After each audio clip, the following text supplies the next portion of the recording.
الحمد لله رب العالمين الرحمن الرحيم مالك يوم الدين إياك نعبد وإياك نستعين اهدنا الصراط المستقيم صراط الذين أنعمت عليهم غير المغضوب عليهم ولا الضالين آمين۔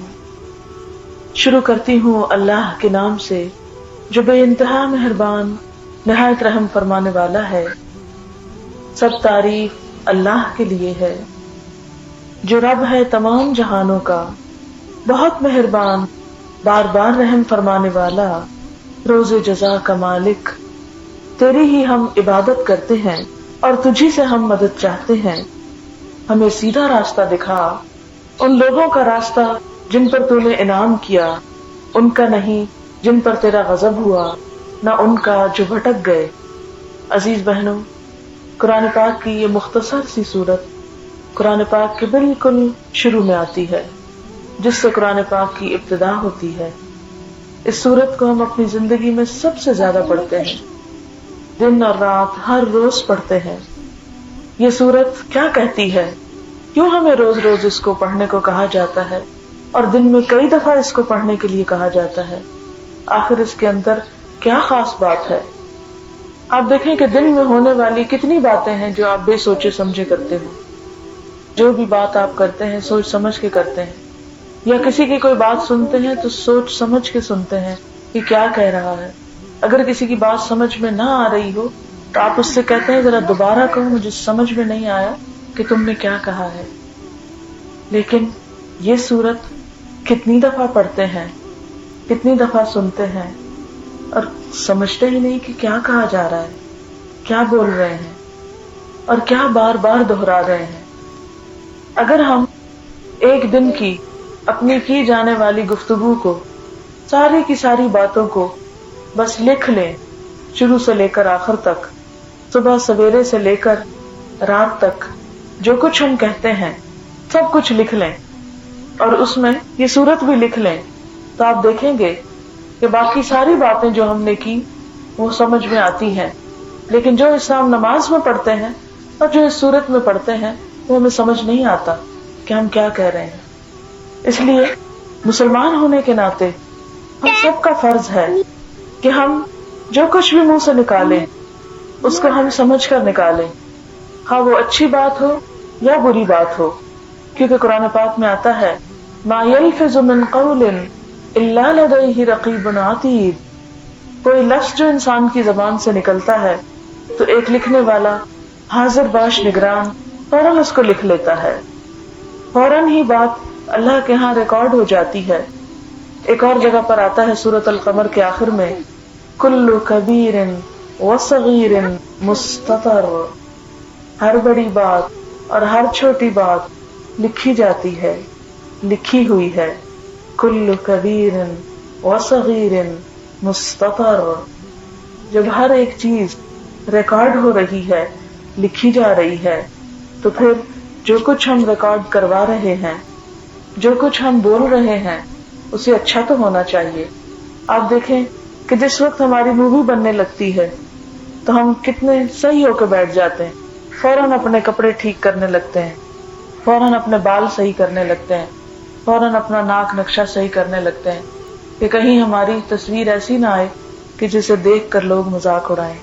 کتنا ڈر ہے ہمارے دل میں لوگوں کا، اور کتنا ڈر ہے اس چند روزہ زندگی کا، لیکن ہم میں سے کتنے لوگ ہیں کہ جو اپنی تصویر اللہ کے لیے جو بنوا رہے ہیں، آخرت کے لیے، نامہ اعمال کے لیے، اس کے لیے بھی اتنے ہی فکر مند ہوں اور اس کے لیے بھی اتنے ہی کانشیس ہوں کہ ہم کس طرح بیٹھے ہیں، کس طرح کھڑے ہیں، کس طرح چل پھر رہے ہیں، کس طرح بول رہے ہیں۔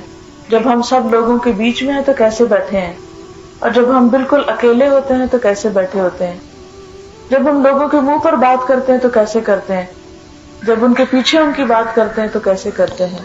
ہم میں سے ہر شخص کو ہر وقت اپنا جائزہ لینے کی ضرورت ہے، لیکن ہمیں کبھی احساس ہی نہیں ہوا کہ ہر طرف سے ہماری تصویریں کھینچی جا رہی ہیں، ہمارا ایک اعمال نامہ تیار ہو رہا ہے، اور ہماری ساری باتیں لکھی جا رہی ہیں. اسی لیے ہم صبح سے شام تک جو دل میں آئے بولتے ہیں، جو دل میں آئے کہتے ہیں، اور جو اچھی باتیں ہم کرتے ہیں ان کو سمجھتے ہی نہیں کہ کیا کہہ دیا، کیا بول دیا. لہذا ہم میں سے ہر ایک کو اپنی اپنی گفتگو، اپنی اپنی بات کے بارے میں اچھی طرح کانشیس ہونا چاہیے، اچھی طرح سمجھنا چاہیے. اور اس 1 گھنٹے کی سیٹنگ میں ساری نماز تو میں آپ کو نہیں پڑھا سکتی کہ اس کا ساری کا ترجمہ اور تفسیر بتاؤں، لیکن کم از کم ایک سورت جس کے بغیر نماز ہوتی ہی نہیں، اس کو تو دہرانا چاہیے. لہذا آئے ہم سب مل بیٹھ کر اس پر غور کرتے ہیں کہ یہ سورت ہمیں کیا کہتی ہے اور اس میں کیا لکھا ہے کہ جس کے بغیر نماز ہوتی ہی نہیں. ارشاد باری تعالیٰ ہے، الحمدللہ رب العالمین، سب تعریف اللہ کے لیے ہے جو رب ہے تمام جہانوں کا. سب تعریف اللہ کے لیے. کیوں اللہ کے لیے؟ کیوں کسی اور کے لیے کیوں نہیں؟ اوروں کی بھی تعریف کرتے ہیں. کوئی بھی اچھی چیز جب ہمیں نظر آتی ہے تو ہم اس کی تعریف کرتے ہیں.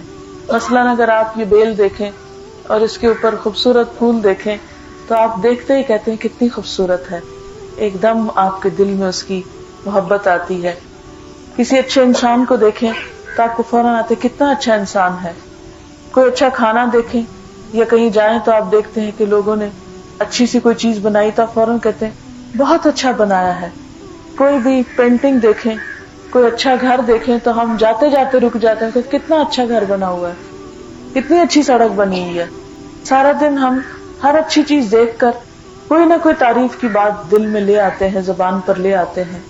لیکن کبھی ہم نے سوچا کہ ان تمام چیزوں کا بنانے والا اصل میں کون ہے؟ وہ خود کتنا اچھا ہوگا کہ جس نے یہ ساری چیزیں بنائی. لیکن افسوس کی بات یہ کہ جب کوئی بھی اچھی چیز ہم دیکھتے ہیں تو ہمیں اللہ تعالیٰ کا خیال کم آتا ہے، لوگوں کا زیادہ آتا ہے، اور ہم لوگوں سے مرعوب زیادہ ہوتے ہیں، لوگوں سے امپریس زیادہ ہوتے ہیں. اللہ تعالیٰ کی کوئی محبت اور اس سے مرعوبیت ہمارے دل میں نہیں آتی. حالانکہ اگر دیکھا جائے کسی انسان نے بھی اگر کچھ بنایا ہے، مثلا کوئی ڈیزائننگ کی ہے کسی چیز کی یا کوئی پینٹنگ بنائی ہے، تو اس کو بھی تو دماغ اللہ نے دیا ہے نا، وہ خود سے تو کہیں بنا کے نہیں لایا.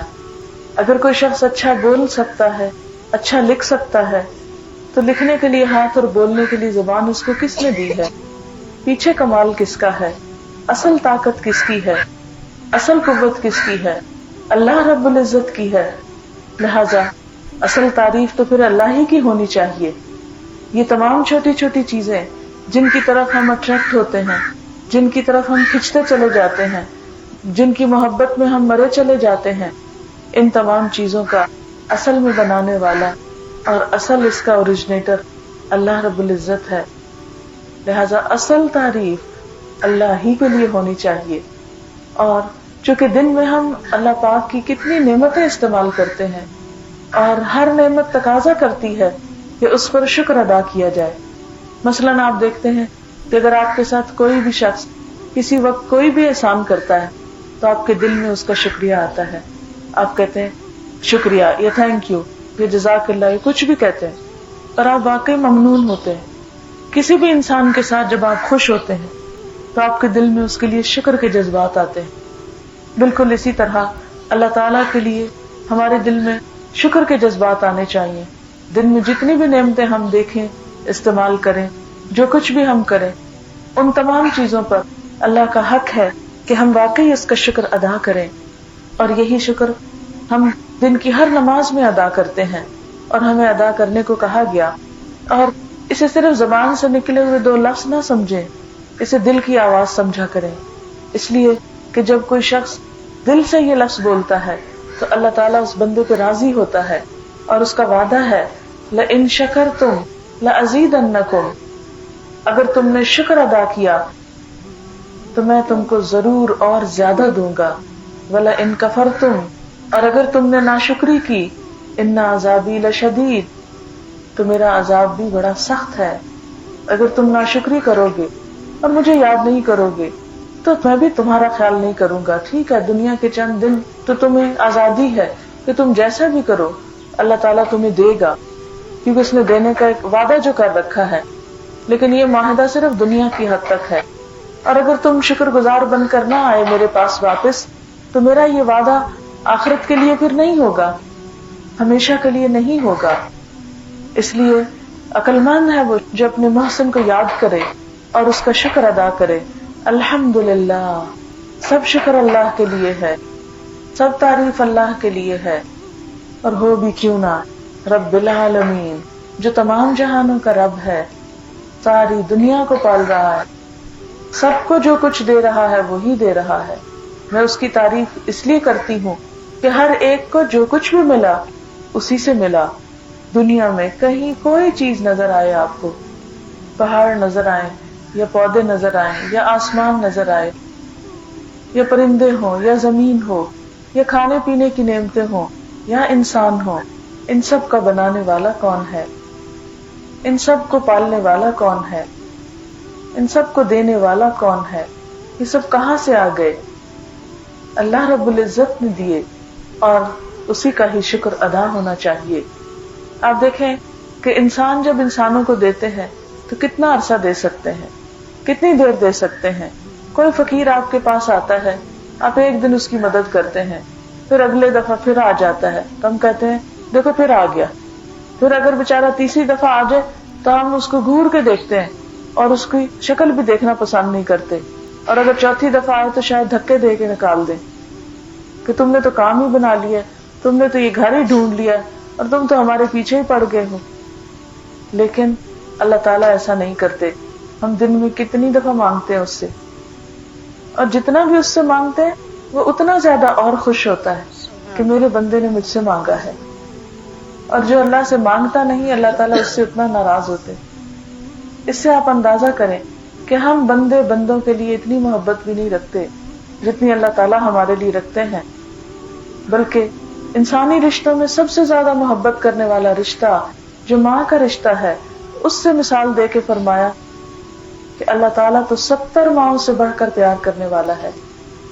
لہذا جو رب اتنا محبت کرنے والا ہے، جس نے ہمیں زندگی دی، جس نے ہمیں یہ وجود دیا، جس نے ہمیں رزق دیا، جس نے ہمارے لیے ساری اچھی اچھی چیزیں بنائی، پھر آخر کیوں نہ ہم اس کا شکر ادا کریں اور کیوں نہ ہم کہیں الحمدللہ رب العالمین. سب شکر اللہ کے لیے ہے جو رب ہے تمام جہانوں کا.